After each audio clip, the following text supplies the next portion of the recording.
دعوت media YouTube channel, محبت کا پیغام، انسانیت کے نام۔ الحمد للہ وحدہ والصلاة والسلام علی من لا نبی بعدہ۔ اعوذ باللہ من الشیطان الرجیم، بسم اللہ الرحمن الرحیم۔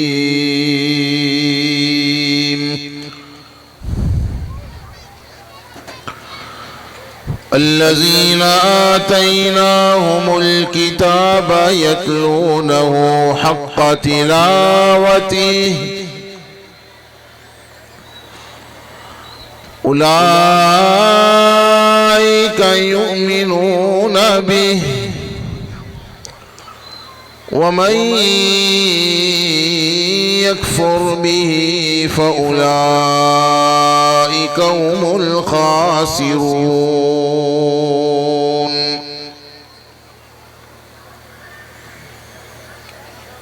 صدق اللہ مولانا العظیم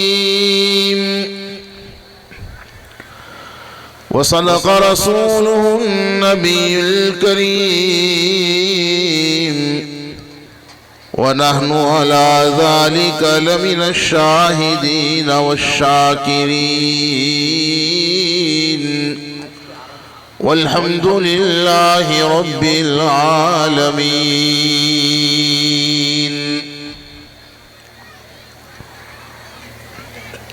وہ زمانے میں معزز تھے مسلمان ہو کر، وہ زمانے میں معزز تھے مسلمان ہو کر، ہم خوار ہوئے تاریک قرآن ہو کر۔ اللہ رب العزت والجلال نے اہل ایمان کو وارث قرآن بنایا ہے۔ ثم اورثنا الکتاب الذین اصطفینا من عبادنا۔ قرآن کریم کی ہدایت اگرچہ سبھی کے لیے ہے، لیکن جو قرآنی تعلیمات اور ہدایات کو مانتے ہیں وہ ہے اصل وارث قرآن۔ حق تعالی نے اہل ایمان کی کمال ایمانی کی علامتوں کو مختلف مواقع پر بیان فرمایا ہے کہ مسلمانوں میں سچے پکے اور کامل مسلمان اہل ایمان کون ہیں؟ ان کی علامتوں میں سے ایک علامت وہ ہے جو قرآن کریم کی اس آیت کریمہ میں بیان ہوئی جس کو میں نے خطبے میں پیش کیا۔ قرآن پاک میں فرمایا الذین آتیناہم الکتاب،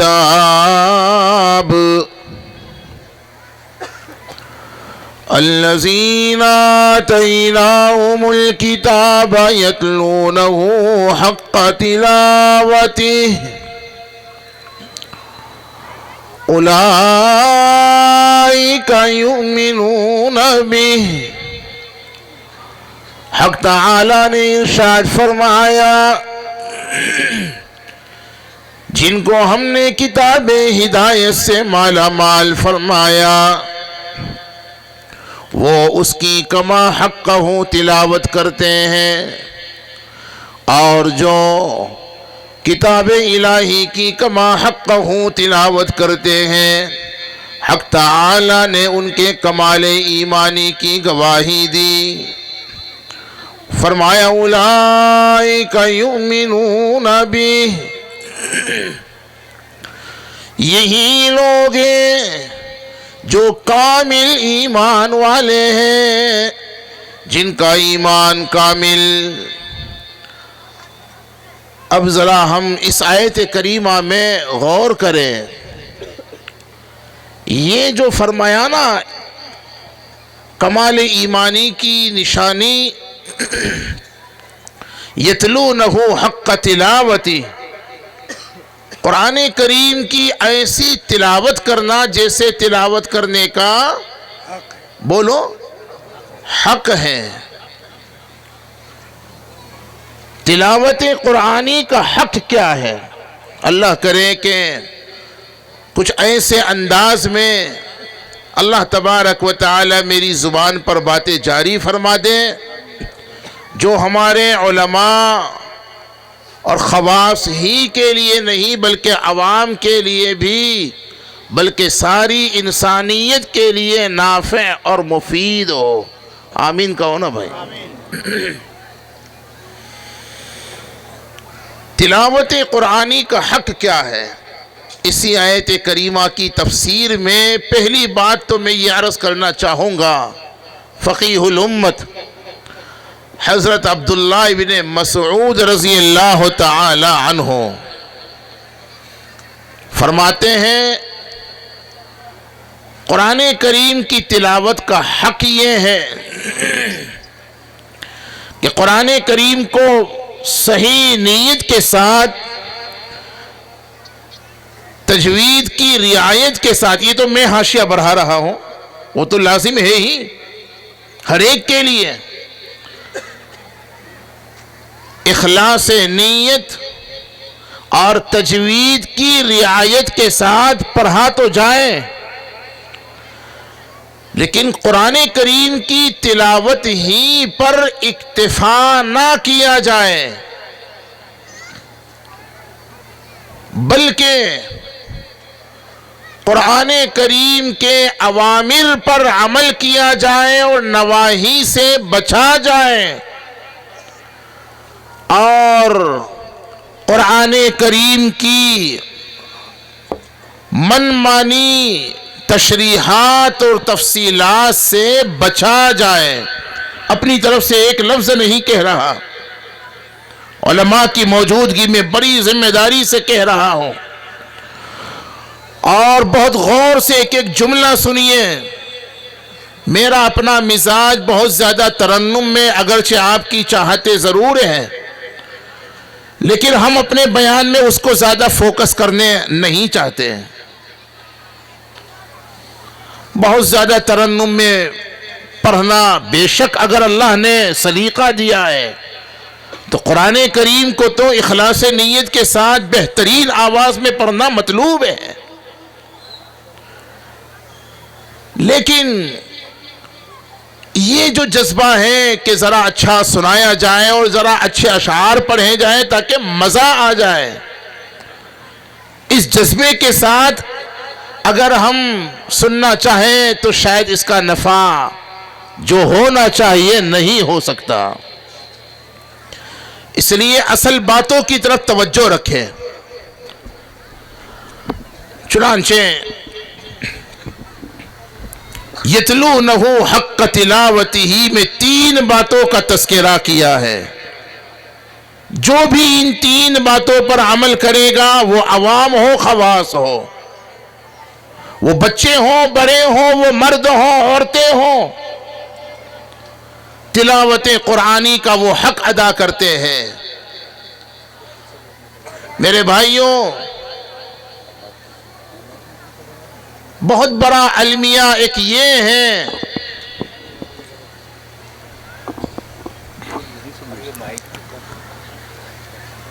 کہ ایک بڑا طبقہ قرآن کریم کی تلاوت کو جانتا ہی نہیں، سمجھتا ہی نہیں، تلاوت قرآنی کا اہتمام ہی نہیں۔ پھر یہاں حق تعالی نے قرآن کریم کو پڑھنے کے لیے تلاوت کی عموماً اصطلاح استعمال فرمائی ہے۔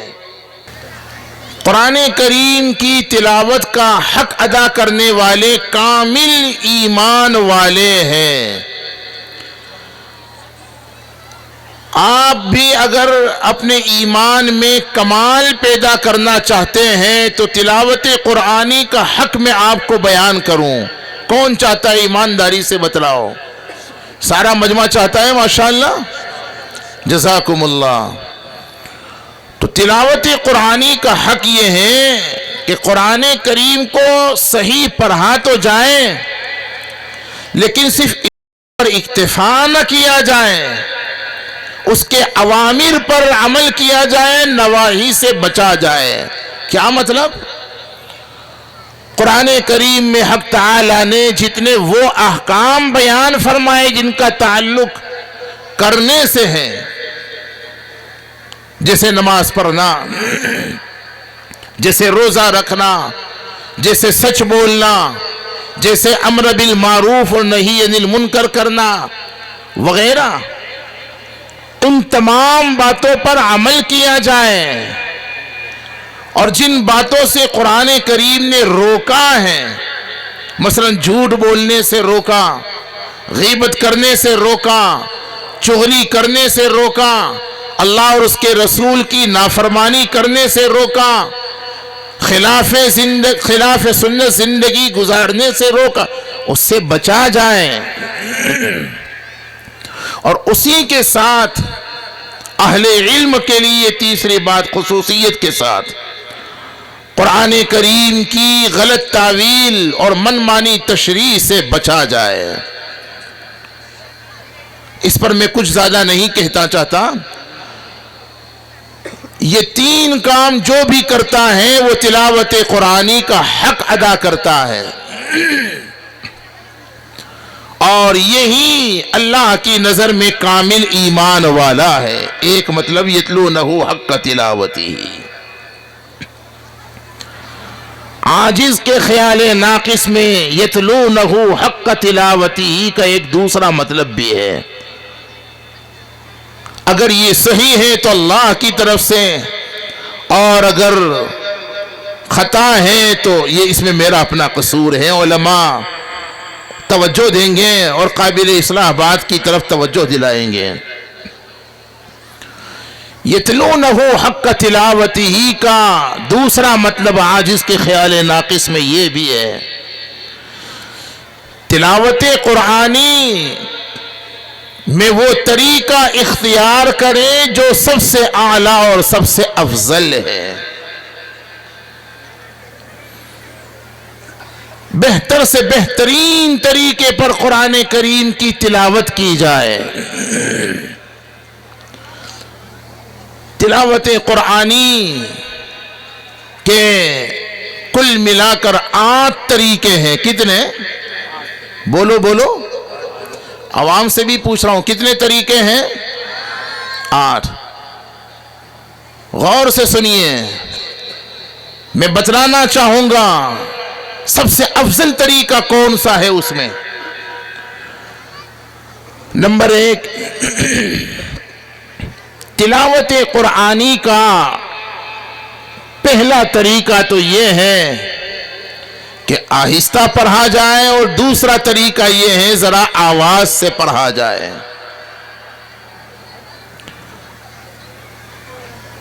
سوال یہ ہے کہ قرآن پاک کو آواز سے پڑھنا افضل ہے یا، بولو بھائی ذرا کم سے کم میرے رفقا تو ذرا متوجہ رہیں، آواز سے پڑھنا افضل ہے یا آہستہ سے پڑھنا افضل ہے؟ اب دیکھیے یہ علماء محققین کیسے تحقیق کرتے ہیں، قرآن و سنت کی گہرائیوں میں کیسے جاتے ہیں۔ ہمارے مکاتب میں بھی بڑا قابل قدر کام ہوتا ہے، لیکن مدارس عربیہ اور مدارس اسلامیہ، بڑے اداروں اور مدرسوں میں جو کارنامہ انجام دیا جاتا ہے وہ یہی قرآن و سنت کی گہرائیوں میں جایا جاتا ہے۔ یہ کام دارالعلوم کے علماء کا ہے۔ علماء کے یہاں اس پر بحث ہوئی کہ پہلا طریقہ تو آہستہ سے پڑھنا ہے، دوسرا طریقہ آواز سے۔ اب اس میں کون سا طریقہ افضل ہے، آہستہ پڑھنا افضل ہے یا آواز سے پڑھنا افضل ہے؟ بعض علماء کی رائے یہ ہے کہ قرآن کریم کو عام حالات میں اعتدال والی آواز کے ساتھ پڑھنا افضل ہے۔ بشرطے کہ ریاکاری مقصود نہ ہو اور ہماری تلاوت سے کسی کو ایذا رسانی نہ ہو۔ میں چاہتے ہوئے بھی ہر بات کو کھول نہیں سکتا۔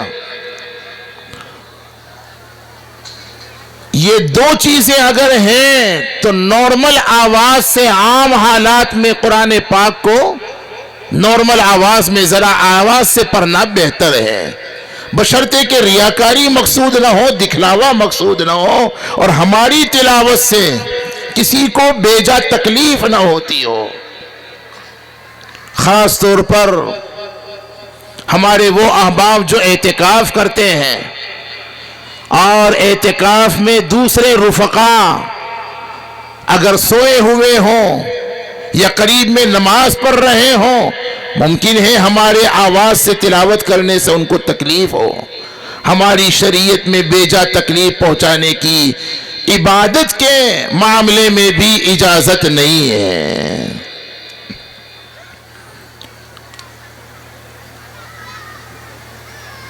اگر ایسا ہو تو پھر آہستہ تلاوت کرنا افضل ہے۔ مشکات میں ایک روایت ہے، اس روایت میں ہمارے آقا اور مولا تاجدار مدینہ سرکار دو جہاں جناب محمد الرسول اللہ صلی اللہ علیہ وسلم نے مثال پیش کی۔ آہستہ قرآن پاک کو پڑھنے والا ایسا ہے جیسے خفیہ طور پر صدقہ کرنے والا، اور آواز سے قرآن پاک کو پڑھنے والا ایسا ہے جیسے علانیہ طور پر صدقہ دینے والا۔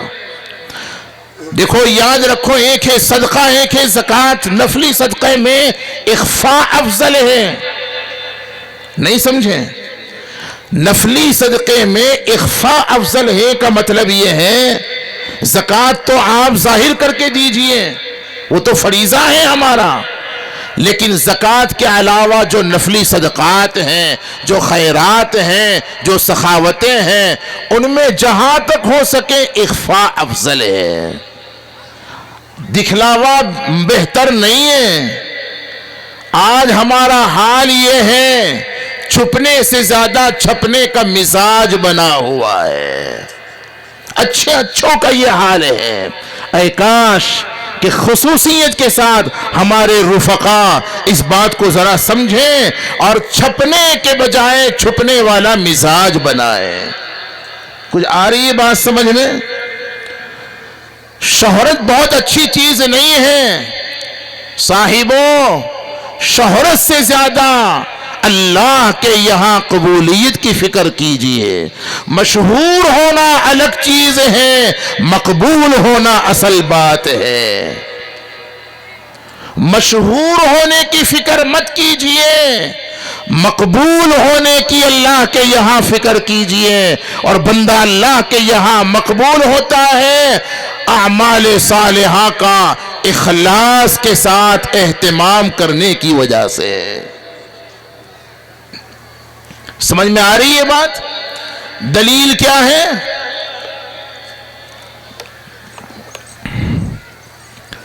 قرآن پاک میں فرمایا ان الذین آمنوا وعملوا الصالحات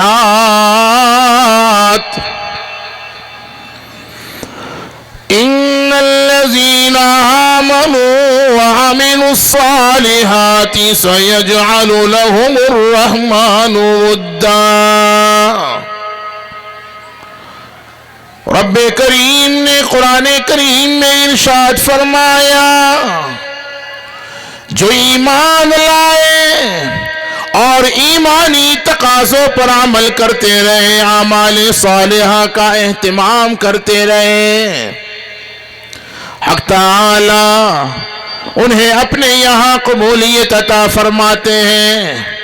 حدیث پاک میں حدیث قدسی ہے، حق تعالی ایمان، اعمال اور اخلاص کی بنیاد پر جس بندے سے محبت کرتے ہیں، دنیا میں مشہور ہو یا نہ ہو، حق تعالی اسے محبوبیت عطا فرمانے کے لیے جبریل امین کو بلاتے ہیں۔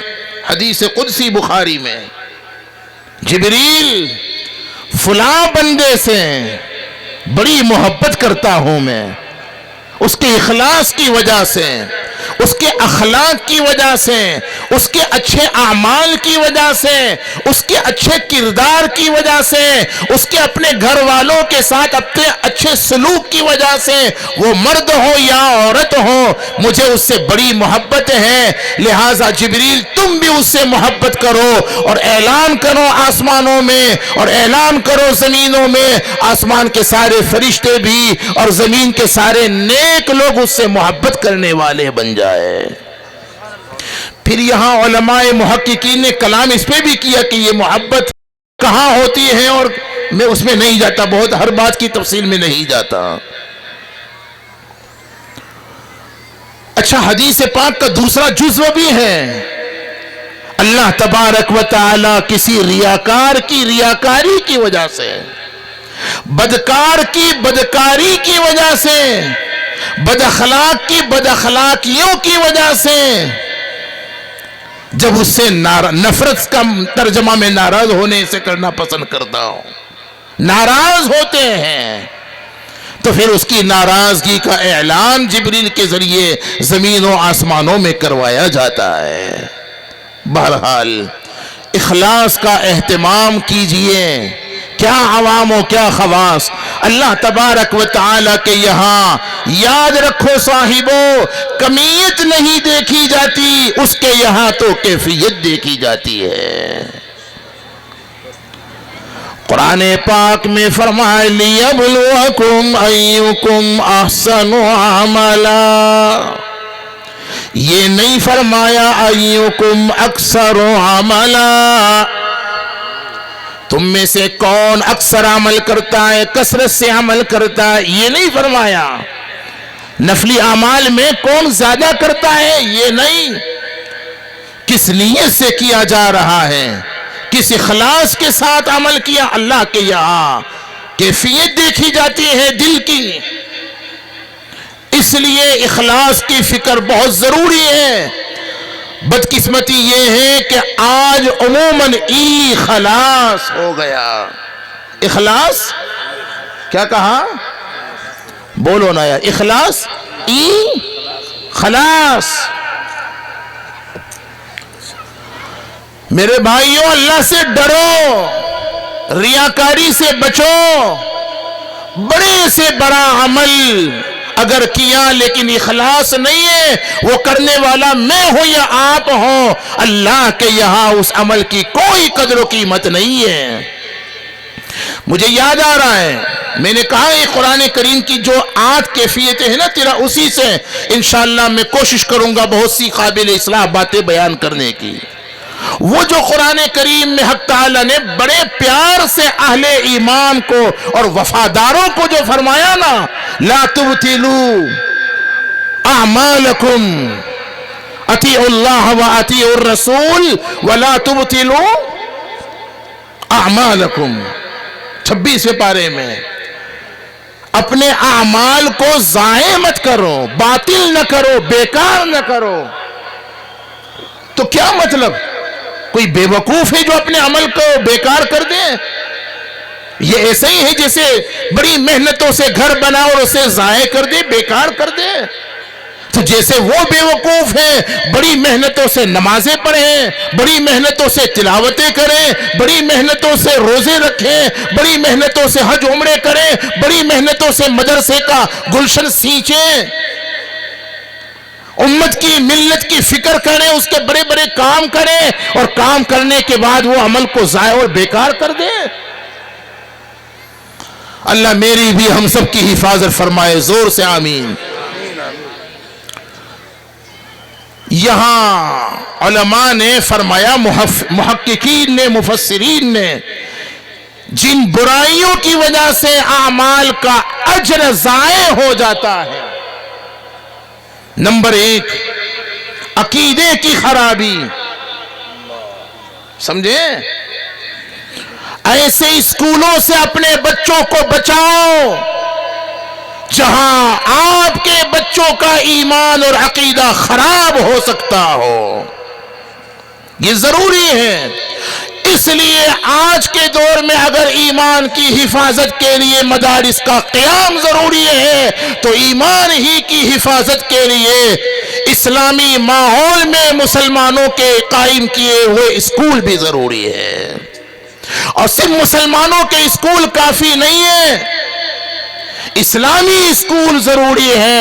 ایسے اسکول جہاں دینی ماحول میں دنیاوی اور عصری تعلیم دی جائے. میں حضرت حافظ صاحب سے ابھی درخواست کر رہا تھا، آپ اس کی فکر کریں اور یہاں کے فکر مندوں کو متوجہ کریں گے انشاءاللہ. عقیدے کی خرابی دلیل ہے قرآن میں. اللہ غنی، سارے نبیوں کا تذکرہ، مختلف بڑے بڑے نبیوں کا تذکرہ. وَتِلْكَ حُجَّتُنَا آتَيْنَاهَا ابراہیم کے بعد مختلف انبیاء کا تذکرہ کرنے کے بعد کیا فرمایا؟ وَلَوْ أَشْرَكُوا لَحَبِطَ عَنْهُمْ مَا كَانُوا، بولو نا یار، تم تو بولو کم سے کم. مَا كَانُوا يَعْمَلُونَ، کہاں نبیوں سے جا رہا ہے لیکن ساری امت مخاطب ہے. اگر خدا نہ کرے شرک کیا اللہ کی ذات میں، اس کی مخصوص صفات میں اور اس کی عبادات میں اگر کسی کو شریک، عقیدے کی خرابی کا یہی تو مطلب ہے. لَحَبِطَ عَنْهُمْ مَا كَانُوا يَعْمَلُونَ، تمام اعمال حبط اور بیکار کر دیے جائیں گے، اس کا اجر ضائع ہو جائے. دیکھیے عقیدے کی خرابی. ادھر ہمارے آقا امام الانبیاء والمرسلین سید الاولین والآخرین سے کیا فرمایا؟ ایک خاص پس منظر تھا، میں اس میں نہیں جاتا. فرمایا وَلَقَدْ أُوحِيَ إِلَيْكَ وَإِلَى الَّذِينَ مِن قَبْلِكَ، ہے نا؟ کیا کہا آگے؟ لَإِنْ أَشْرَكْتَ لَيَحْبَطَنَّ عَمَلُكَ وَلَتَكُونَنَّ مِنَ الْخَاسِرِينَ.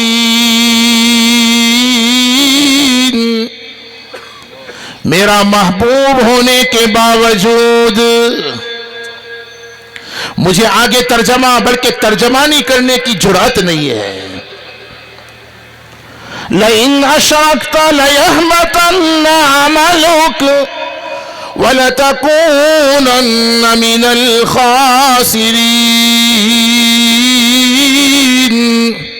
اللہ کو شرک ذرا بھی پسند نہیں. اپنے آپ کو شرک سے بچاؤ، شرک والی باتوں سے، شرک والے کاموں سے بچاؤ. سمجھ رہے بھائی؟ ایمان کی حفاظت کا اہتمام کیجئے، انتظام کیجئے، اس کے لیے مدارس سے، علماء سے جڑے رہیے. خیر بات پھیل رہی ہے. جن خرابیوں سے اعمال کا اجر ضائع ہو جاتا ہے، ہم نے کہا پہلی خرابی بولو عقیدے کی خرابی، نمبر 2 نیت کی خرابی، ہے نا؟ بڑے سے بڑا عمل کیا الیاذ باللہ العظیم، لیکن اللہ کی رضا مقصود نہیں ہے. قیامت میں حق تعالی ایسے ریاکاروں سے کہہ دیں گے، دنیا میں جن کی رضا کے لیے، جن کی خوشی کے لیے، جن کو دکھلانے کے لیے تم نے عمل کیا تھا، آج اجر بھی انہی سے لینا پڑے گا. ہمارے یہاں تمہارے عمل کا کوئی اجر ہے ہی نہیں. یہ حدیث میں کوئی نئی باتیں نہیں، اور ہمیں کوئی ضرورت ہی نہیں ہے نئی باتیں پیش کرنے کی. قرآن و سنت میں جو کچھ کہا وہ بہت کافی ہے.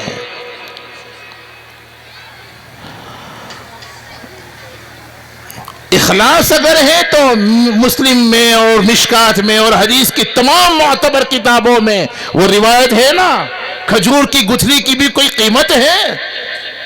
لیکن آقا کریم فرماتے ہیں اتنا چھوٹا سا عمل بھی اگر کسی نے کیا اللہ کو راضی کرنے کے لیے کیا، تو آقا کریم فرماتے ہیں جیسے تم میں کا کوئی شخص اپنے بچڑے کی تربیت کرتا ہے. یہاں اشارت النص سے علماء نے بچڑے کو پالنا ثابت کیا ہے، یہ اچھی چیز ہے۔ تو جیسے تم میں سے کوئی شخص بچنے کی تربیت کرتا ہے، حق تعالیٰ تمہارے اخلاص بھرے اس چھوٹے سے عمل کی تربیت فرماتے ہیں، اور اس چھوٹے سے عمل کا اجر قیامت میں احد پہاڑ سے زیادہ بڑا بنا کر عطا فرمائیں گے۔ اخلاص۔ بہرحال اچھا تیسری بات بھی سن لیجئے، عقیدے کی خرابی عمل کا اجر ضائع ہو جاتا ہے، نیت کی خرابی عمل کا اجر ضائع ہو جاتا ہے۔ نمبر 3، باز بدکاری۔ یہ باز کا لفظ تم میں احتیاط سے بول رہا ہوں، ہاں، ورنہ علماء نے تو صاف لکھا ہے معاصی کبائر کے ارتکاب سے، اور دلیل میں آپ دیکھیں نا کئی روایتیں پیش کی جا سکتی ہیں۔ مثلا غیبت کے تعلق سے بیہقی وغیرہ میں روایت مشہور ہے، غیبت کرنے سے عمل کا اجر ضائع ہو جاتا ہے نا۔ ایسے ہی حسد کے تعلق سے مشہور ہے، حسد نیکی کو ایسے ہی کھا جاتا ہے، یعنی اس کے اجر کو جیسے آگ سوکھی لکڑی کو۔ ایسے ہی آپس میں بیجا جھگڑنا، کیا حال ہے، ہمارے گھروں میں جھگڑے ہیں، میاں بیوی کا جھگڑا، اولاد ماں باپ کا جھگڑا، بھائی بہنوں کا جھگڑا، پڑوسیوں کا جھگڑا، مسلمان ایک دوسرے سے جھگڑ رہے ہیں، اور جھگڑے کے تعلق سے آقا فرماتے ہیں یہ آپس میں بیجا جھگڑنا ایک دوسرے سے تمہارے دین کو اور دین کے اعمال کو اور اعمال کے اجر و ثواب کو ایسے صاف کر دیتا ہے جیسے اس طرح بالوں کو۔ یہ ساری باتیں کوئی نئی تو نہیں ہے، ان کو ہمیشہ دھیان میں رکھیے اور ان خرابیوں سے اپنے آپ کو بچانے کی فکر کیجئے۔ بھائی کریں گے انشاءاللہ۔ بات چل رہی تھی قرآن پاک کی تلاوت کا حق یہ ہے کہ اس کو بہتر سے بہترین طریقے پر پڑھا جائے۔ تو اب یہاں پہلے 2 درجے آہستہ پڑھا جائے یا آواز سے؟ تو اگر ریاکاری کا خطرہ نہ ہو اور ایذا رسانی کا اندیشہ نہ ہو تو نارمل حالات میں ذرا آواز سے قرآن پاک کو پڑھنا افضل ہے۔ اب یہاں تائید میں ایک واقعہ مشکات میں موجود ہے، سناؤں؟ ایسے نہیں سناؤں گا، یہ 2-4 لوگوں نے سنا دیجئے، بالکل مڑی زبان میں کہا، ذرا جاندار زبان میں کہیے نا۔ ہاں جی ٹھیک ہے، پھر رحمت دو عالم صلی اللہ علیہ وسلم، مشکات میں روایت ہے، یہ واقعہ ہے۔ ہمارے آقا نماز تہجد کے بعد کبھی کبھی کہہ سکتا ہوں گشت کیا کرتے تھے، اپنے وفاداروں، جانثاروں، صحاباؤں، مدینہ والوں کے احوال کا جائزہ لینے کے لیے۔ معلوم ہوا محتمیم صاحب کو چاہیے، ہم نے حضرت شاہ ابرار صاحب ہردوئی رحمت اللہ علیہ کے حالات میں پڑھا تو ہے، دیکھا بھی ہے، ان کی ذمہ داری ہے۔ ایک باپ، ایک ماں اپنے گھر والوں کی جو ذمہ دار ہے نا بچوں کی، تو کبھی کبھی اچانک بچوں کے کمروں کا جائزہ لیں، یہ اس کی ذمہ داری ہے۔ آقا کی سیرت سے یہ باتیں معلوم ہوتی ہیں۔ ہمارے آقا، اچھا یہ آپ کا اثر تھا، چلیے آپ کی رعایت میں 1-2 باتیں سناتا بھی ہوں۔ ہمارے آقا جو عمل کرتے تھے حضرات صحابہ بھی، ارے بولو بھائی، وہ عمل کرتے تھے، اور ہمیں بھی کرنا چاہیے کہ نہیں؟ ہاں جی، تو اب جو بھی اپنے گھر کا، اپنے مدرسے کا، اپنے ادارے کا، اپنے دائرے کا ذمہ دار ہے، وہ اپنے ماتحتوں کا جائزہ لیا کریں۔ سمجھ میں آ رہا ہے نہیں آ رہا ہے؟ فاروق اعظم رضی اللہ تعالی عنہ کے حالات میں تو مشہور ہے، رات کے وقت آپ اٹھا کرتے تھے اور مدینہ کا چکر لگایا کرتے تھے۔ حضرت قاری محمد صدیق صاحب باندوی نور اللہ مرکزہ نے کیا شاندار انداز میں، پہلے ہی سے سناتا ہوں ذرا۔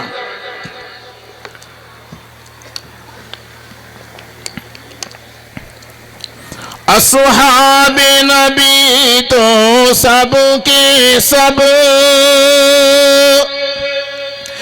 مخلوق میں سب سے افضل ہے،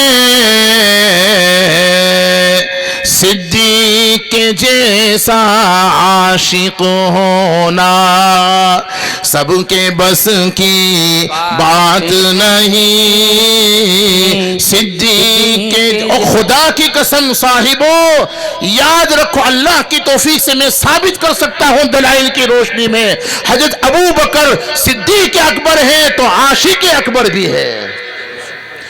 ایک جملہ کہتا ہوں یاد رکھو، ابو بکر کون تھے؟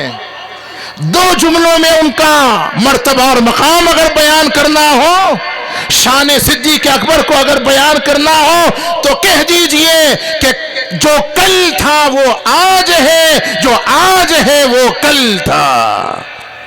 نہیں سمجھے؟ اچھے نہیں سمجھے؟ کیا کہا؟ ارے بھائی بہت اہم بات کہی ہے، پتہ نہیں آپ سمجھے نہیں یا ٹھیک سے سنا نہیں۔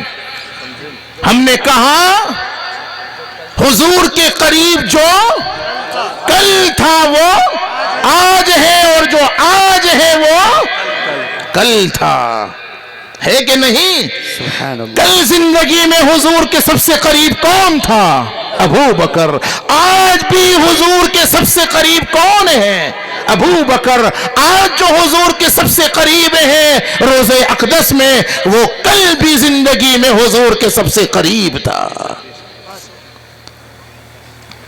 اس لیے بہت صحیح کہا، اصحاب نبی تو سب کے سب مخلوق میں سب سے افضل ہے، صدیق کے جیسا عاشق ہونا سب کے بس کی بات نہیں، ملک میں دورہ کرنے والے سلطان تو ایسے دیکھے ہیں، ایسے حکمراں بھی کم وقت ہم نے بدقسمتی سے دیکھے ہیں، لاکھوں کے جوڑے پہنتے ہیں، صبح میں یہاں ہے شام کو پتہ نہیں کہاں ہے۔ کوئی بتائے نا فاروق اعظم کی طرح حکمراں۔ ملک میں دورہ کرنے والے سلطان تو ایسے دیکھے ہیں، فاروق کے جیسا کشت لگانا سب کے بس کی بات نہیں، فاروق کے جیسا کشت لگانا سب کے بس کی بات نہیں، عثمان غنی کا ہمسر ہونا مال میں بے شک ممکن ہے، ذوالنورین کا رتبہ پانا سب کے بس کی بات نہیں، ذوالنورین جو ہے نا، ذوالنورین کیوں کہا گیا؟ 3 وجہ، میں نہیں جاؤں گا اس میں، مشہور تو وہی ہے، 2 نور، نورانی بیٹیاں شاہزادیاں حضور نے دی، یہ آپ ہی کی خصوصیت، لیکن اور بھی 2 وجہ ہے، میں نے لکھا ہے اپنے مضمون میں 7ویں حصے میں۔ بہرحال انشاءاللہ کوشش کروں گا قرآن پاک کی تلاوت کے 8 طریقے آ رہا ہوں۔ عثمان غنی کا ہمسر ہونا مال میں بے شک ممکن ہے، ذوالنورین کا رتبہ پانا سب کے بس کی بات نہیں، اسلام کا جھنڈا ہاتھ میں لے کر حیدر آگے بڑھتے ہیں، خیبر پر قبضہ کر ہی لینا سب کے بس کی بات نہیں۔ ایک بات اور کہہ کر اپنی بات کو بڑھاتا ہوں، کفر کی ایسی ظلمت میں ایمان کا بچانا مشکل ہے، بے شک فتنوں کا دور ہے۔ حضور نے جو اپنے زمانے میں پیشین گوئی دی تھی کہ عنقریب فتنے ظاہر ہوں گے، اب فتنوں کا کیا مطلب؟ 3 مطلب ہم نے بیان کیے ہیں قرآن کریم سے، اس تفصیل کا بھی موقع نہیں، اور خدا کی قسم ترمذی کی روایت سے ثابت ہوتا ہے فتنوں کا بہترین حل قرآن کریم کے علاوہ کوئی نہیں۔ اس دور میں قرآنی تعلیمات اور ہدایات پر عمل کرنا فتنوں سے حفاظت کے لیے لازم ہے۔ علماء کی بھی ذمہ داری بنتی ہے کہ صرف مخصوص کتابوں کی تعلیم پر اکتفا مت کرو، اپنے مساجد میں درس قرآن کو جاری کرو۔ بہت ذمہ داری کے ساتھ، بڑی امید کے ساتھ درخواست کرتا ہوں، تاکہ ہمارے عوام کو پتہ، ہمارے مسلمانوں کو نہیں پتہ ہے، برادران وطن کو خاک پتہ چلے گا کہ قرآن میں کیا پیغام ملا ہے۔ ہم قصوروار ہیں، اپنے آپ کو قصوروار سمجھنا چاہیے تاکہ ہم اس کا ازالہ کر سکیں۔ اپنے بڑوں کی نگرانی اور ماتحتی اور سرپرستی میں آپ جو کر سکتے ہو درس قرآن کو جاری کیجیے۔ بہرحال واقعات تو یہ ہیں، جو باتیں چونکہ حضور کے زمانے سے جتنا زیادہ ہم دور ہوتے جائیں گے اتنا زیادہ قیامت سے قریب ہو جائیں گے، تو فتنوں میں تو ہم مبتلا ہیں۔ اب وہ جو حضور نے فرمایا تھا نا، ایک زمانہ آئے گا یصبح الرجل مؤمنا ویمسی کافرا، الیاذ باللہ العظیم۔ بہت ڈرنا چاہیے اپنے اور اپنے اہل عیال کے ایمان کی اور اہل ایمان کی حفاظت کی فکر اولین ذمہ داری ہے، پھر ایمان کی اشاعت ہماری اس کی ذمہ داری ہے۔ ایک وقت آئے گا، حضور نے فرمایا صبح میں بندہ مسلمان ہے، شام ہوتے ہوتے بے ایمان ہو جائے گا۔ مفسرین نے، محدثین نے اس کے 5 مطلب بیان کیے ہوئے ہیں، بس یہ علماء کے لیے ذرا سے اشارے۔ تو لیکن قسم کھا لیجئے کہ ہم مر جائیں گے لیکن کبھی ایمان کا سودا بولو نہیں کریں گے۔ سخت حالات میں اپنے ایمان پر جم جانا۔ حدیث پاک میں ہمارے آقا نے ایسے مؤمنین کاملین کو 50 صحابہ کے برابر اجر کی مشکات کی روایت میں بشارت دی ہوئی ہے۔ ہاں سنیے گا، کفر کی ایسی ظلمت میں ایمان کا بچانا مشکل ہے، اور مسلم بن کر ہند میں رہنا سب کے بس کی بات نہیں۔ ارادہ کر لیجئے ہم اسی ملک میں پیدا ہوئے ہیں، اسی ملک کی مٹی میں ہمارے اکابرین اور ہمارے بزرگان دین اور ہمارے باپ دادا سوئے ہوئے ہیں، ہم اسی ملک میں رہیں گے، لیکن اپنے اسلامی تشخص کے ساتھ رہیں گے، اپنے ایمان اور اپنے اسلام اور اپنی شریعت اور اپنے احکام اور اپنے اخلاق پر قائم رہتے ہوئے ہر حال میں یاد رکھو صاحبوں، ایک ہے احوال، ایک ہے احکام۔ بہت قیمتی بات یاد آ گئی۔ کیا کہا؟ بولو بھائی بولو، بہت اہم بات ہے۔ ایک ہے احوال، ایک ہے احکام۔ احوال امتحان کے لیے ہے، احکام کامیابی کے لیے ہے۔ احوال تو آئیں گے، کبھی خوشی تو کبھی غمی، کبھی حالات موافق ہیں تو کبھی مخالف ہیں، کبھی نفرت ہے تو کبھی محبت ہے۔ یہ بھی واقعہ ہے کہ یہ جو نفرتیں سوشل میڈیا پر ظاہر کی جاتی ہے، زمینی سطح کا اگر انصاف کے ساتھ جائزہ لیا جائے تو وہ نفرتیں نہیں ہیں جو پھیلائی جا رہی ہے۔ آج بھی انسانوں کے درمیان محبتیں ضرور موجود ہیں، اور میں تو کہا کرتا ہوں فرصت زندگی کم ہے محبت کے لیے، لاتے ہیں لوگ وقت کہاں سے نفرت کے لیے۔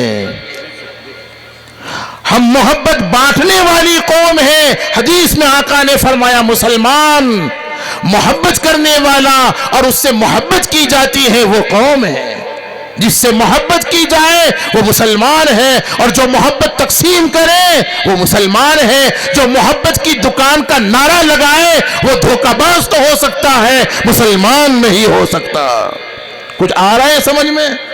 آیا ہو تب بھی ٹھیک ہے، نہ آیا ہو تب بھی ٹھیک ہے۔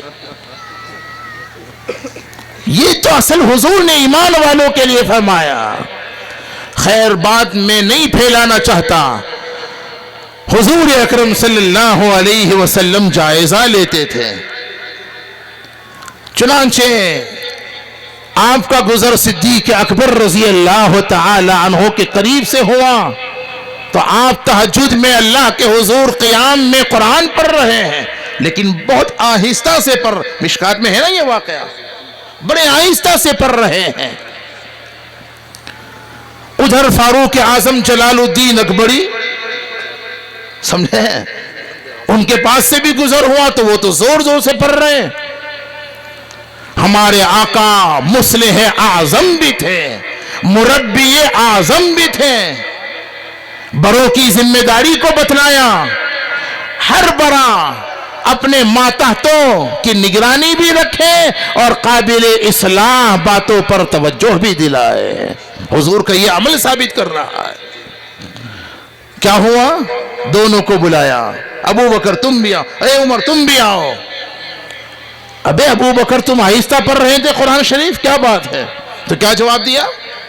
حضور میں تو اسی کو سنا رہا تھا جو دلوں کی دھڑکن کو بھی سن لیتا ہے، تو مجھے کیا ضرورت ہے آواز سے پڑھنے کی؟ ابے عمر تم کیوں زور زور سے پڑھ؟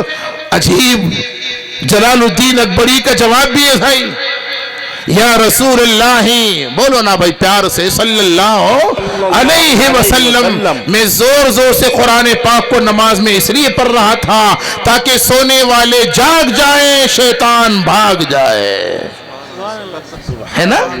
شیطان بھاگ جائیں، سونے والے تو حضرت نے فرمایا بھائی تم تھوڑا ولیوم کم کرو یار۔ ارے تم کو نہیں بولے بھائی، اے عمر تم ذرا ولیوم اپنا ولیوم کم کرو، اور ابو بکر تم ذرا اپنا ولیوم بڑھا دو بھائی۔ سمجھے کہ نہیں؟ بیچارے بہت سیدھے سادے ہیں، بہت بھولا بھالا آپ کو صدر ملا ہے اور ذمہ دار ملا ہے، پیر ملا ہے، اللہ قدر کر لیجئے بھائی ان کی۔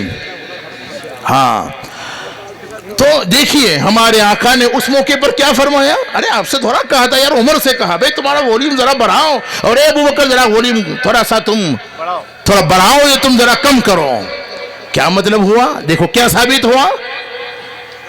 عام حالات میں جب ریاکاری مقصود نہ ہو اور ایذا رسانی کا اندیشہ نہ ہو تو ذرا آواز سے قرآن کریم کی تلاوت کرنا آہستہ کے مقابلے میں افضل ہے۔ یہ پہلے دو طریقے ہوئے۔ نمبر 3 اور 4، تلاوت قرآنی کا تیسرا طریقہ دیکھ کر پڑھنا، اور چوتھا طریقہ حافظ صاحب بولو نا یار، حفظ پڑھنا، بولو بولو بولو، حفظ پڑھنا ہے نا۔ اب یہاں بھی پھر محققین نے سبحان اللہ کہی ہے، اور داد دیجیے علماء کی تحقیق پر۔ سبحان اللہ، انہوں نے کلام کیا کہ حفظ پڑھنا افضل ہے یا دیکھو یتلونہ حق تلاوتی، حق تلاوت کیا ہے؟ تو ہم نے کہا ایسے طریقے پر تلاوت کرنا جو افضل ترین ہے۔ اب وہ افضل ترین کو ہم ڈھونڈ رہے ہیں، کیا افضل ہے؟ تو تیسرا طریقہ دیکھ کر پڑھنا، چوتھا طریقہ حفظ پڑھنا. اب کیا افضل ہے؟ دیکھ کر پڑھنا افضل ہے یا بولو نا بھائی حفظ پڑھنا افضل ہے؟ چلیے اگر آپ سے سوال کیا جائے تو کیا جواب ہے؟ یہاں بھی علماء محققین نے ایک قول تو یہ ہے کہ دیکھ کر پڑھنا حفظ پڑھنے کے مقابلے میں افضل ہے. کیوں بھائی؟ حفظ پڑھنا سب کے بس کی نہیں ہے نا. وہ تو ان حافظوں کے لیے ماشاءاللہ آسان ہے، اور خصوصاً جو رمضانی نہیں رحمانی ہے. ہاں میں کہا کرتا ہوں دو قسمیں ہیں حافظوں کی. پہلی قسم رمضانی، رمضان آتا ہے تو ایسا جھومتا ہے کہ سب کو جھما دیتا ہے، قرآن چھوڑتا ہی نہیں. اور غیر رمضان میں قرآن پاک کو پکڑتا ہی نہیں. میرے عزیزوں، میرے بچوں، ہرگز ایسا مت کیجئے. قرآن کو میں نے ابھی بھی ان بچوں سے کہا، قرآن کو اگر چھوڑو گے تو قرآن تم کو بہت جلدی چھوڑ دے گا. یہ حدیث کا خلاصہ ہے. قرآن پاک کو پکڑے نہیں ہے، پڑھیے، اس کو سمجھیے اہل قرآن سے، اہل علم سے، اور اس کے اوامر پر عمل کرنے کی اور اس کے نواہی سے بچنے کی کوشش کیجئے، اور اپنے قول و عمل سے، اپنے کردار و اخلاق سے قرآنی پیغام کو اور قرآنی تعلیمات اور ہدایات کو عام کیجئے. قرآنی حقوق کا میں نے اجمالی طور پر تبصرہ کر دیا، اجمالی طور پر اس کو میں نے بیان کر دیا. تو بہرحال اس لیے بعض علماء تو فرماتے ہیں کہ دیکھ کر پڑھنا حفظ پڑھنے کے مقابلے میں افضل ہے، چونکہ حفظ پڑھنا تو سب کے بس کی بات نہیں. لیکن دوسری جماعت علماء کی یہ کہتی ہے کہ دیکھ کر پڑھنے کے مقابلے میں، بولو نا یار، زور سے بولو نا بھائی، حفظ پڑھنا افضل ہے. پتہ ہے کیا وجہ؟ دو وجہ ہیں. اللہ غنی. پہلی وجہ تو یہ ہے کہ اس میں اخلاص بہت زیادہ ہے. بات وہی ہے جس عمل میں اخلاص زیادہ ہوگا اس کا اجر اور اس کا وزن بھی. اب حفظ پڑھنے کا مطلب آپ سائیکل چلا رہے ہیں اور سورہ مبارک، سورہ ملک بھی پڑھ رہے ہیں. گھر سے بہت سے ہمارے حفاظ دیکھیے نا، مغرب بعد نگرانی تھی، نماز پڑھ کر گھر پہنچ رہے ہیں اور گھر پہنچتے پہنچتے سورہ ملک پڑھ لی. مغرب کی نماز کے بعد مسجد سے درسگاہ میں پہنچے تو چلتے چلتے سورہ واقعہ پڑھ لی وغیرہ. اخلاص زیادہ ہے اس لیے حفظ پڑھنا افضل ہے. اور دوسری وجہ تو اس سے بھی زیادہ کمال کی بیان کی ہے، اور وہ یہ ہے چونکہ حفظ پڑھنا جناب محمد الرسول اللہ صلی اللہ علیہ وسلم کا دائمی طریقہ تھا، اس لیے دیکھ کر پڑھنے کے مقابلے میں حفظ پڑھنا افضل ہے. ہمارے آقا قرآن پاک کیسے پڑھتے تھے؟ دیکھ کر پڑھتے تھے یا حفظ پڑھتے تھے؟ کیوں امی تھے کا مطلب یہ مت بیان کیجئے. مجھے گوارا نہیں ہے کہ کوئی یہ کہے کہ آپ پڑھے لکھے نہیں تھے. ہرگز نہیں. اس عاجز کے نزدیک امی کا مطلب یہ ہے کہ دنیا میں آپ نے کسی سے لکھنا پڑھنا سیکھا تو نہیں، لیکن ساری دنیا کو لکھنا پڑھنا سکھا دیا. ہاں کیا کہا بابا سعدی رحمت اللہ علیہ نے؟ یتیمے کے نا کردہ قرآن درست، یتیمے کے نا کردہ قرآن درست، کتب خانہ چند ملت بسوست. ہمارے آقا ایسے یتیم ہیں جس نے دنیا میں کسی سے لکھنا پڑھنا جانا ہی نہیں، سیکھا ہی نہیں، لیکن ساری دنیا کو لکھنا پڑھنا سکھا دیا. دنیا میں ہمارے آقا کا کوئی استاد نہیں، ہمارے آقا ساری دنیا کے معلم ہیں، اور ہمارے آقا کے معلم اللہ ہے. تو حفظ پڑھنے کی بڑی اچھا ہمارے آقا آپ نے تو بچوں جو حفظ کیا نے بڑی محنتوں کے بعد، اور ان کی محنتوں کی قدر کرنی چاہیے. اللہ جزائے خیر دے ہمارے جن لوگوں نے ان کو نوازا ہے.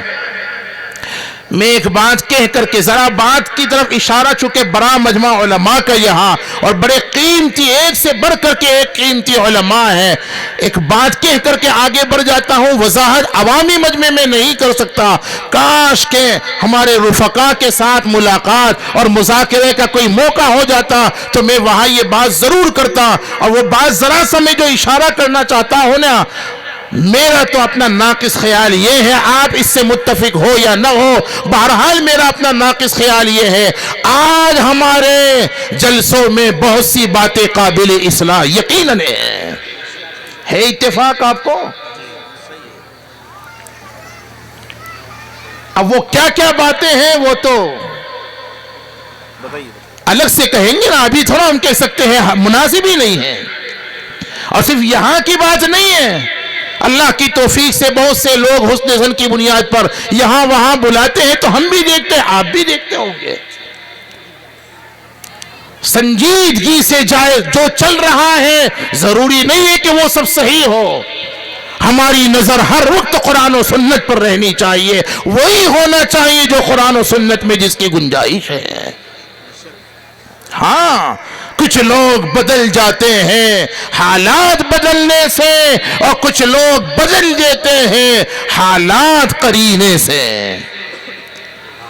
ہم حالات کے ساتھ خود نہ بدل جائیں، حالات کو قرینے سے سلیقے سے بدلنے والے بن جائیں. خیر، ہمارے آقا یہ انہوں نے تو بڑی محنتوں سے قرآن پڑھا، حفظ کیا. ہمارے آقا نے قرآن کریم کو جو حفظ کیا وہ معجزہ تھا. آپ کے حفظ کا تذکرہ قرآن کریم میں موجود. اب یہ ذرا حفاظ کی رعایت میں ایک بات کہہ دیتا ہوں، اگر آپ الحمدللہ حافظ قرآن ہیں، کہیے الحمدللہ، تو ہمارے آقا اور مولا تاجدار مدینہ سرکار دو جہاں امام الانبیاء محبوب کبریا جناب محمد الرسول اللہ صلی اللہ علیہ وسلم بھی حافظ تھے کہ نہیں؟ ہاں جی. اور حافظوں، خدا کی قسم، اللہ کے قرآن کا، اللہ کی ساری مخلوق میں سب سے پہلا اگر کوئی حافظ ہے تو صاحب قرآن جناب محمد رسول اللہ صلی اللہ علیہ وسلم. قیامت میں اگر اللہ نے یہ حکم دیا، اے حافظوں آ جاؤ اور میرے عرش کے سائے میں پہلی صف میں کھڑے ہو جاؤ، تو خدا کی قسم حافظوں اس صف میں سب سے پہلے جناب محمد الرسول اللہ ہوں گے، اور اسی صف میں انشاءاللہ دنیا بھر کے یہ حفاظ بھی کھڑے ہوں گے. یہ کوئی کم شرف ہے؟ ہمارے آقا کیسے حافظ تھے. چنانچہ ابتدا میں جب قرآن لے کر کے حضرت روح الامین آتے تھے نا، تو ہمارے آقا اس خیال سے، اس جذبے سے، اس نیت سے جبریل کے ساتھ دہراتے تھے ان آیات مبارکہ کو جو وہ لے کر آتے تھے.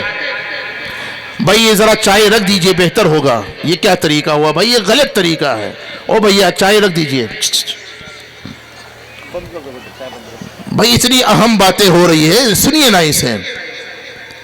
یہ میرا اپنا کمال نہیں ہے، یہ سامعین کی سچی طلب کا اور اللہ کے فضل کا اثر و ثمرہ ہے. اللہ تبارک و تعالی اپنے فضل سے اور سامعین کی سچی طلب پر ایسی باتیں زبان پر لاتے ہیں جو شاید عام طور پر سنی نہیں جاتی ہیں. سنیے دھیان سے. ہمارے آقا جب قرآن لے کر کے جبریل آتے تھے، آپ ان کے ساتھ دہراتے تھے ان آیات کو، قرآن کریم کے اس حصے کو جو نازل ہوتا تھا، ہے نا قرآن میں ہے سورۃ القیامہ میں. تو حق تعالی نے بڑے پیار کے ساتھ ہمارے آقا کو منع کر دیا. فرمایا لا تحرک به لسانک لتعجل به ان علینا جمعہ وقرآن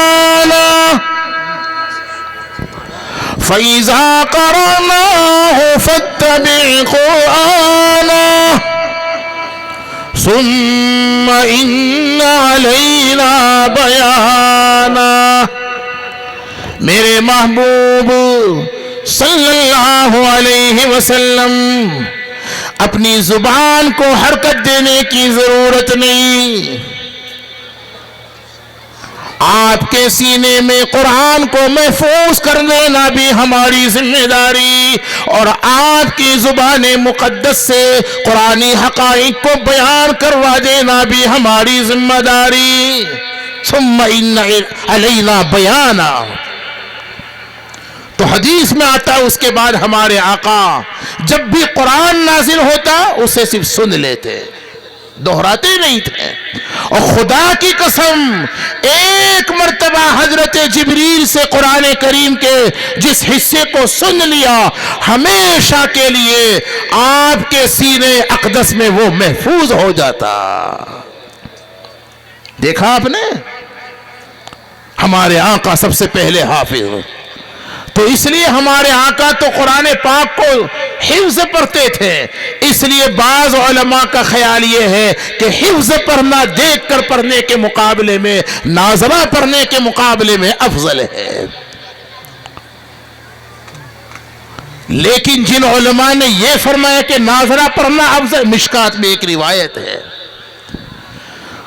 اس میں ناظرہ قرآن کریم کو پڑھنے کے مقابل ناظرہ پڑھنے کا اجر 2 گنا ہے اور حفظ پڑھنے کا اجر 1 گنا ہے. میں اس تفصیل میں نہیں جاتا، مشکات میں یہ روایت موجود ہے، علماء تحقیق کر لیجئے. لیکن اور بھی وجوہات دیکھ کر پڑھنا حفظ پڑھنے کے مقابلے میں افضل ہونے کی علماء نے کمال کی بیان کی ہوئی ہے. فرمایا خدا کی قسم صاحبوں، اگر قرآن کریم کو پڑھنا عبادت ہے تو قرآن کریم کو محبت کے ساتھ پکڑنا بھی عبادت ہے. قرآن کریم کو محبت کے ساتھ دیکھنا بھی عبادت ہے. تو قرآن کریم کو پڑھنے میں تین عبادتیں جمع ہو جاتی ہیں. قرآن کریم کو باوضو ہو کر محبت کے ساتھ پکڑنا یہ بھی عبادت، قرآن کریم کو محبت کے ساتھ دیکھنا یہ بھی عبادت، اور قرآن کریم کو دیکھ کر پڑھنا یہ بھی عبادت. چونکہ دیکھ کر پڑھنے میں یہ 3 عبادتیں جمع ہو جاتی ہیں، اس لیے حفظ کے مقابلے میں دیکھ کر پڑھنا افضل ہے. پڑھوں گے بھائی؟ بولو نا، کون پڑھے گا؟ ابھی اور بھی یہ 4 بجے ہوئی، 5ویں 6ٹی وجہ میں اس تفصیل میں چاہتے ہوئے نہیں جا پاؤں گا شاید. کتنے طریقے ہوئے پڑھنے کے؟ بولو نا یار، کتنے ہوئے؟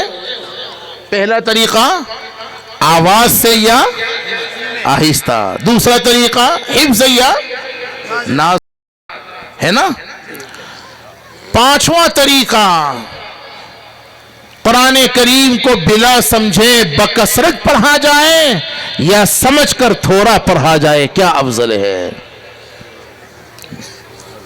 سمجھے؟ یقین دونوں طرف محققین نے باتیں بیان اور دونوں طرف وَلِكُلٍ وِجْهَةٌ. ایک رائے یہ ہے کہ قرآن کریم کو بکثرت پڑھا جائے اگرچہ سمجھ کر نہ پڑھیں، یہ افضل ہے. دلائل میں ہمارے آقا نے دیکھو 2 باتیں بتلاؤ، بہت قیمتی باتیں بتلاؤں، بولو نا یار. بکثرت دیکھ کر پڑھنا اور بکثرت پڑھنا اگرچہ سمجھ کر نہ ہو یہ افضل ہے. دلیل کیا ہے؟ ایک تو حضور کی دعا اور حضور کا ارشاد. ہمارے آقا نے امت کے 2 طبقوں کو قابل رشک بتلایا. آ گئی حدیث یاد؟ امت کے 2 طبقے کیسے ہیں قابل؟ بولتے نہیں. امت کے 2 طبقے رشک کے قابل ہیں.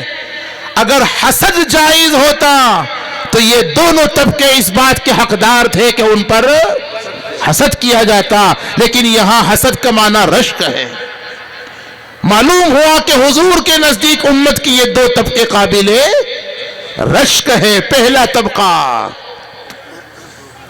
سخاوت پسندوں کا ہے نا، جو دن رات، یہی تو ہے نا حدیث میں، مال حلال کو اخلاص کے ساتھ مسجدوں میں، مدرسوں میں، یتیم خانوں میں، یتیموں پر، بیواؤں پر اور نیک جگہوں میں خرچ کرتے رہتے ہیں. جب بھی ان کے سامنے کوئی تقاضا آتا ہے اپنے مال حلال کو خرچ کرتے رہتے ہیں. اور صاحبوں، ہمارا مال حلال کا ہے یا حرام کا، اس کی ظاہری ایک نشانی یہ بھی ہے کہ یہ دیکھا جائے کہ کہاں لگ رہا ہے. کچھ بات سمجھ میں آ رہی ہے؟ اگر ہمارا مال حرام میں لگ رہا ہے، اگر ہمارے مصارف صحیح نہیں ہیں، تو یہ علامت اس بات کی ہے کہ مقاصد بھی صحیح نہیں ہے. حرام جگہوں سے کمایا ہوا مال حرام جگہوں ہی میں لگتا ہے. اگر حلال جگہوں میں نیک نیتی کے ساتھ ہمارا مال لگ رہا ہے، علامت اس بات کی ہے کہ ہماری آمدنی کے ذرائع حلال کے ہیں. ہاں، بہرحال امت کا ایک طبقہ قابل رشک وہ ہیں جو دن رات اپنے مال کو، مالداروں کا طبقہ، سخاوت پسندوں کا طبقہ، دلداروں کا، میں تو کہا کرتا ہوں مالدار ہونا کوئی کمال کی بات نہیں، دلدار ہونا اصل بات ہے. ہاں، اور یہاں ماشاءاللہ آپ میں سے بہت سو نے سخاوتیں کی. میں نے حضرت سے پوچھا تھا، پتا چلا کہ اس جلسے کے بھی جتنے مصارف ہیں یہاں کے مخلصین نے، یہاں کے سخیوں نے خوشی برداشت کی ہے. دل کی گہرائیوں سے دعا ہے اللہ تعالیٰ قبول فرما لے. ایک بات آپ کی تسلی کے لیے کہہ کر قرآن کریم کی روشنی میں آگے بڑھنا چاہتا ہوں. او صاحبوں، اگر اللہ تبارک و تعالی نے اپنے ولیوں کے لیے یہ بشارت بیان فرمائی، الا ان اولیاء اللہ لا خوف علیہم ولا هم یحزنون، کہ ان پر نہ کوئی خوف ہے نہ وہ غمگین ہوں گے. خدا کی قسم، جو بشارت اللہ نے ولیوں کے لیے بیان فرمائی، قرآن کریم میں وہی بشارت اللہ نے سخیوں کے لیے بھی بیان فرمائی ہے. سبحان اللہ. جذباتی بیان نہیں، دلیل ہے قرآن سے. ولیوں کے لیے تو کہا نا، لا خوف علیہم ولا هم یحزنون. قرآن کریم میں دوسرے مقام پر سخیوں کے لیے بھی یہی بشارت ہے. فرمایا الذین ينفقون اموالهم باللیل والنہار سرا وعلانیہ فلہم اجرہم، ہے نا، فلہم اجرہم عند ربہم ولا خوف علیہم ولا هم یحزنون. جو اپنے اموال کو اخلاص کے ساتھ خرچ کرتے ہیں، دن میں بھی رات میں بھی، علانیہ طور پر بھی خفیہ طور پر بھی، جب بھی جیسا موقع آ جاتا ہے ضرور خرچ کرتے ہیں.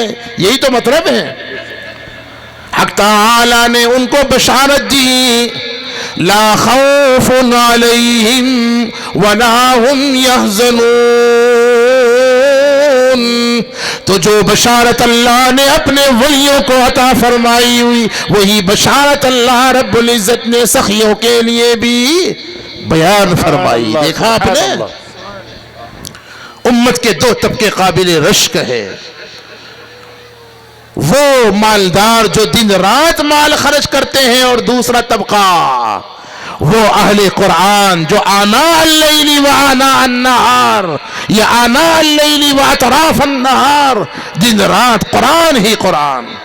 یہاں دن رات قرآن کریم کو پڑھنے پڑھانے والے اگر شامل ہیں تو دن رات قرآن کریم کا ترجمہ پڑھنے پڑھانے والے، دن رات قرآن کریم کی تفسیریں بیان کرنے والے، پڑھنے والے، یا دن رات قرآن کریم کی تعلیمات اور ہدایات کو اپنے قول و عمل سے عام کرنے والے، اللہ کے سبھی بندوں میں، صرف مسلمانوں میں نہیں، وہ بھی اس فضیلت میں شامل ہے.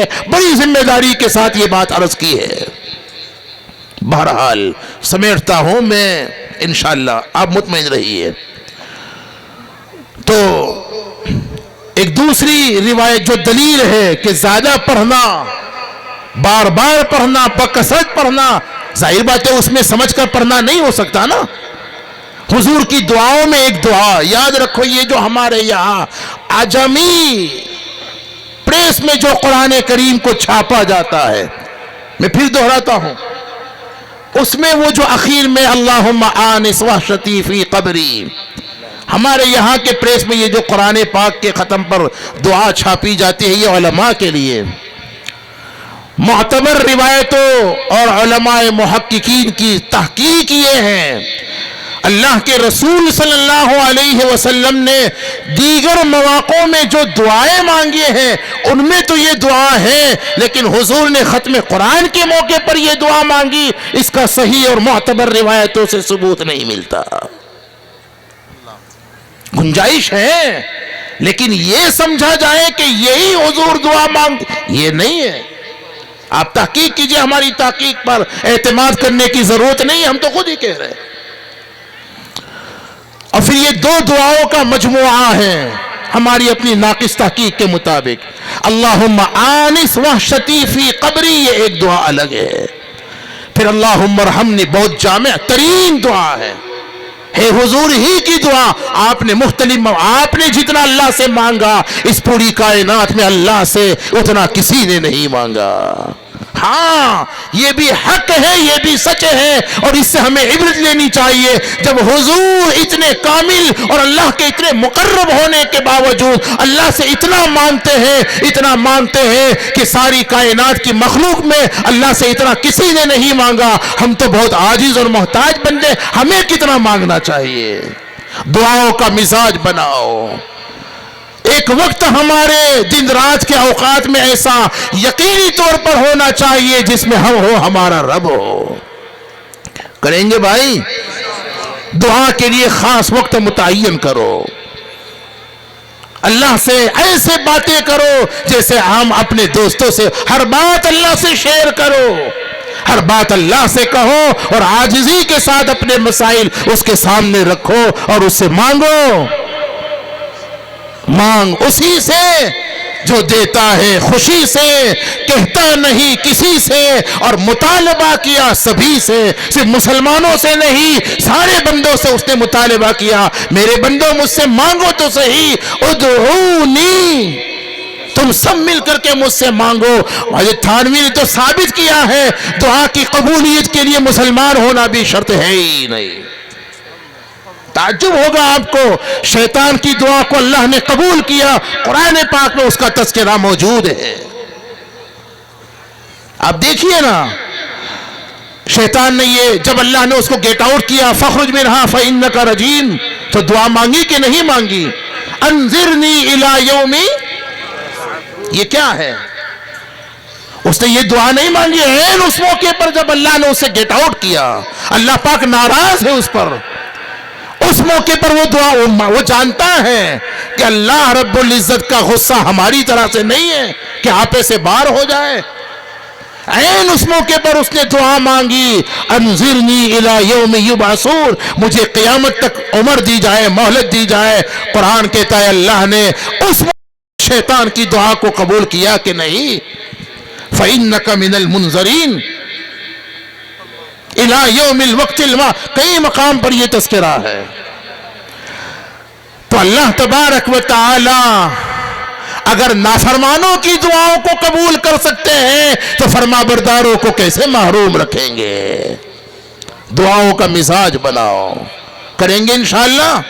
بہرحال سمیٹنا چاہتا ہوں بات کو، لیکن یہاں مجھے اور بھی دلائل میں حضور کی دعاؤں میں یہی اللہم ارحمنی بالقرآن العظیم واجعلہ لی اماما ونورا وہدا ورحمہ، کیا جامع ترین دعا۔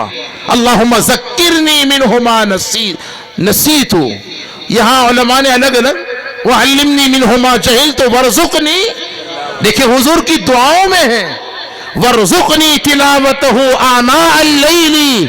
اب دو روایتیں واطراف النہار و آنا دونوں صحیح ہیں، تو حضور تو خود ہی مانگ رہے ہیں۔ اس سے بھی علماء نے ثابت کیا، معلوم ہوا دن رات بکثرت قرآن پاک کو پڑھنا اگر اللہ توفیق دے دے اس سے بہتر کیا عمل ہو سکتا ہے۔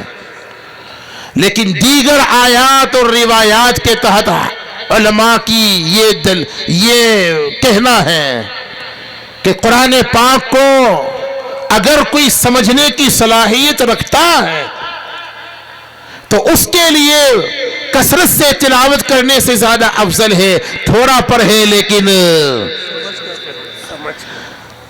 رئیس المفسرین سیدنا عبداللہ ابن عباس رضی اللہ عنہما فرماتے تھے، یہ حضرت امام غزالی نے اس کو لکھا ہے احیاء میں، فرماتے تھے میرے نزدیک قرآن کریم کو سمجھ کر کے سورہ بقرہ و سورہ آل عمران پڑھنا بغیر سمجھے پورا قرآن پڑھنے سے زیادہ افضل ہے۔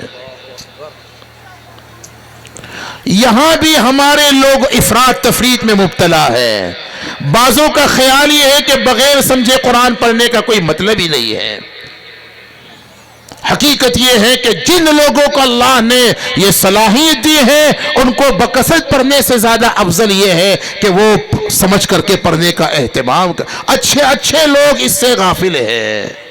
اللہ ہم سب کو صحیح سمجھ عطا فرما دے۔ بہرحال پھر یہاں مجھے احنف ابن قیس کا ایک شاندار جاندار قصہ مولانا علی صاحب نے بھی اور بعض علماء نے بیان کیا، لقد انزلنا الیکم کتابا فیہ ذکرکم افلا تعقلون، وہی مجھے اصل سنانا تھا اور وہیں سے مجھے اپنی بات کو شروع کرنا، یقین میں اپنی علمیت کو بگاڑنا نہیں چاہتا، میرے ذہن میں تو یہی واقعہ تھا اور اسی کے ضمن میں بہت سی کام کی اصلاحی باتیں مرد و زن کے لیے آنے والی تھی تو مجھے وہ سنانا تھا۔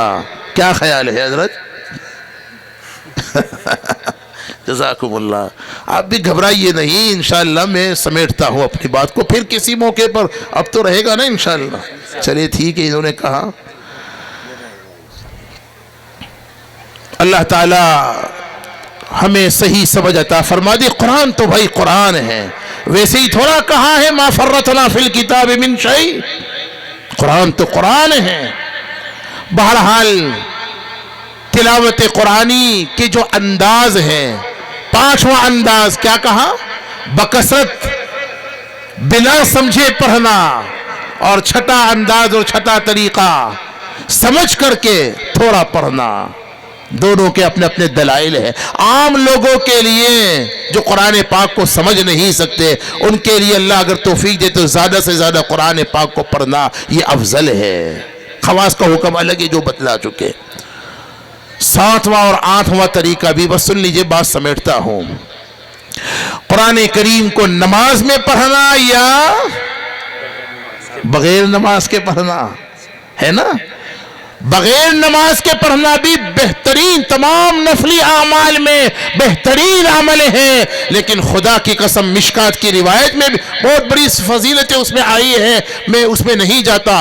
قرآن کریم کو نماز میں اگر پڑھا جائے اور سمجھ کر کے اگر پڑھا جائے، اور ظاہر بات ہے نماز میں تو حفظ ہی پڑھا جاتا ہے، اور اعتدال والی آواز کے ساتھ پڑھا جائے تو اس سے بہتر تلاوت قرآنی کا کوئی طریقہ ہی نہیں۔ یہ ہے یتلونہ حق تلاوتی۔ اللہ تبارک و تعالی ہم سب کو حقائق سمجھا دے، عمل کی توفیق عطا فرما دے، اور اللہ تبارک و تعالی ہمیں قرآن کریم سے حقیقی طور پر کامل اور مکمل وابستگی نصیب فرمائے، قرآنی حقوق کو ہمیں سمجھ کر ادا کرنے کی توفیق عطا فرمائے۔ قرآنی حقوق کیا ہے؟ قرآن کریم کو کلام اللہ تصور کریں، کلام اللہ کا یقین رکھے کہ یہ اللہ کا کلام ہے، اس پر ہمارا ایمان ہو، اور اس پر بھی ہمارا ایمان ہو کہ اس کی تعلیمات اور ہدایات حق ہیں، سچ ہیں۔ یہ قرآن کریم کا پہلا بڑا بنیادی حق ہے، اور دوسرا حق قرآن کریم کو صحیح پڑھنا، تیسرا قرآن کریم کا بنیادی بڑا حق اس کو سمجھنے کی کوشش کرنا، اور چوتھا قرآن کریم کا بنیادی حق اس پر عمل کرنا، اور پانچواں قرآن کریم کا حق اس کی تعلیمات اور ہدایات کو صرف مسلمانوں میں نہیں زندگی اللہ کے سبھی بندوں میں اپنے قول و عمل سے اپنی بساط کے مطابق اپنی حیثیت اور اہلیت کے مطابق اس کے تعلیم اور اس کے پیغام کو عام کرنا یہ قرآنی حقوق ہے. اللہ تعالیٰ ان تمام حقوق پر عمل کرنے کی توفیق عطا فرمائے. اس حقوق کو ادا کیے بغیر اس سے وابستگی نہیں ہو سکتی. اللہ تعالیٰ ہم سب کو ایسا بنا دے کہ ہم اسے پسند آ جائے. آمین. وآخر دعوانا ان الحمدللہ رب العالمین. دعوت میڈیا یوٹیوب چینل محبت کا پیغام انسانیت کے نام.